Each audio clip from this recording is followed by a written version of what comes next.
वो भूल गए सारा साधन, क्यों भगवान मिल नहीं रहा, क्योंकि हमने सतन नहीं मिला माँ का, हम उंगलियां घूम लिए फिरे थे। तो जितनी साधना है इस दास के अतिरिक्त जो साधना दास बताता है, ये सारे ऐसे ही मुंह में उंगली दे रखी इन संतों ने, इनको मूर्ख बनाने के लिए श्रद्धालुओं को। ये कभी वो आनंद प्राप्त नहीं कर सकते, यानी मोक्ष प्राप्ति कभी नहीं हो सकती। वो यहाँ होगी सतलोक आश्रम बरवाला जिला हिसार में, इस दास से भक्ति विधि प्राप्त करके। तो क्या बताते हैं, केले की कोपीन है और फूल पान फल खाही, नर का मुख नहीं देखते वो बस्ती निकट ना जाही। वो जंगल के रोज हैं जो मनुष्यों बिद के जाही, निस्जन फेरो उजाड़ मैनो परमात्मा पावे नाही। कितना सिंपल साधारण तरीके से बता दिया कि केले की कोपीन कोई संत बांध रहा है, यानी केले का पत्ता पर्दे पर बांध रखा, वस्त्र नहीं पहन रखे, और पत्ते फूल फल खाकर और जंगल में रहता है, और बस्ती के निकट भी नहीं जाता, आदमी का मुख भी नहीं देखता, उनसे दूर भाग जाता है। जैसे कहते हैं केले की कोपीन है जो फूल पत्ते फल खाही और नर का मुख नहीं देखते। उस संत के बारे में यही बता रहा था कि वो आदमी के दर्शन नहीं करता, ना दर्शन देता, नर का मुख नहीं देखते, जो बस्ती निकट ना जाही, वो तो जंगल के रोज हैं। ये नील गाय है, वो धके खान दिया अंडे सारे दिन नील गाय उन्हें मिल गया भगवान। अर्चे निस्दिन फरो उजाड़ में नो परमात्मा पावे नाही। फिर क्या बताया कि डेरे डंडे खुश रहो, ये खुश रे लहन मोक्ष। और ध्रुव पर लाद जब पार हो गए थे फिर गृहस्थी में के दोष। कितना साधारण तरीके से हमारा जो अज्ञान अंधेरा साफ किया भगवान ने, कि आप जी ध्रुव जी को प्रहलाद जी के तो खूब गुण गाते हो कि मुक्ति प्राप्त कर गए। ये क्या थी, ध्रुव 5 वर्ष की उम्र में घर छोड़ गया था और इसने परमात्मा मिल गए जो इन्होंने, क्योंकि ये पिछले ही अब ध्रुव को तो मिल गए और लाखों वर्ष बैठे उन्हें ना मिले। कहने का भाव ये है कि पिछले जन्म जन्मांतर से कोई साधना करता हुआ आ रहा था और उस साधना के कारण कौन मिला इसको, विष्णु आ गया।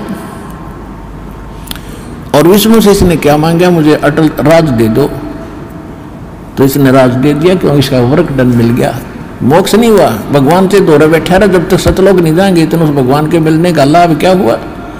120 वर्ष परमात्मा यहाँ रहे, काशी में ना जाने कितना न देखे, और भगवान शंकर और पार्वती इकट्ठे रहा करते, जब तक नाम नहीं ले लिया पार्वती ने उसकी उतनी भी राहत ना मिली जो उस मंत्र से मिलनी थी जो शंकर जी देते।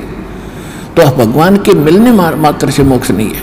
तो कहने का भाव यह है कि ध्रुव ने फिर राज्य किया, विवाह किया, और उसके जो मौसी का लड़का था उत्तम वो मारा गया था, उसकी पत्नी भी फिर उसी के साथ रही। उसके बाद प्रहलाद ने ब्याह किया, संतान हुई। बलि राजा जिसने 100 यज्ञ किए थे, 100 मन की, जिससे वो इंद्र की गद्दी प्राप्त करना चाहते थे, जिस कारण से भगवान 52 रूप बना कर आए थे। वो बलि जो है प्रहलाद का पोता था और बैलोचन उसका पुत्र था प्रहलाद का।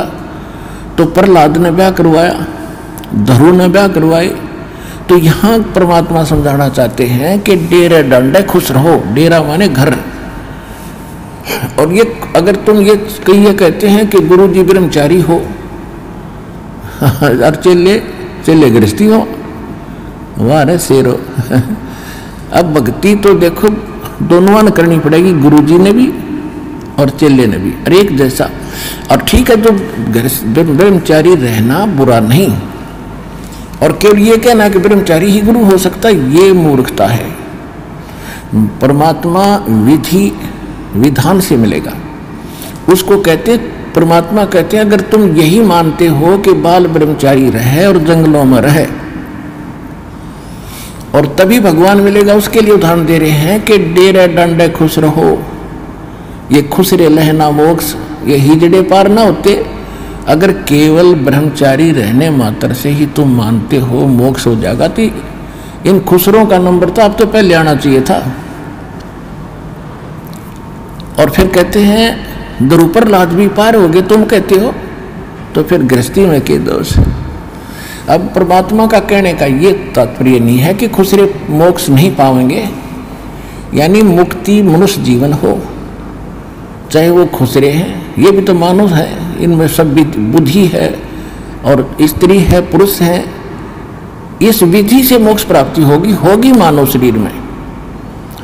तो परमात्मा ने ये बताना चाहिए, जैसे परमात्मा कबीर जी ब्रह्मचारी थे, वो तो मालिक हैं, उनको तो ये वासनाएं निकट भी नहीं है, लेकिन एक गृहस्थी क्रम करके दिखाया उन्होंने।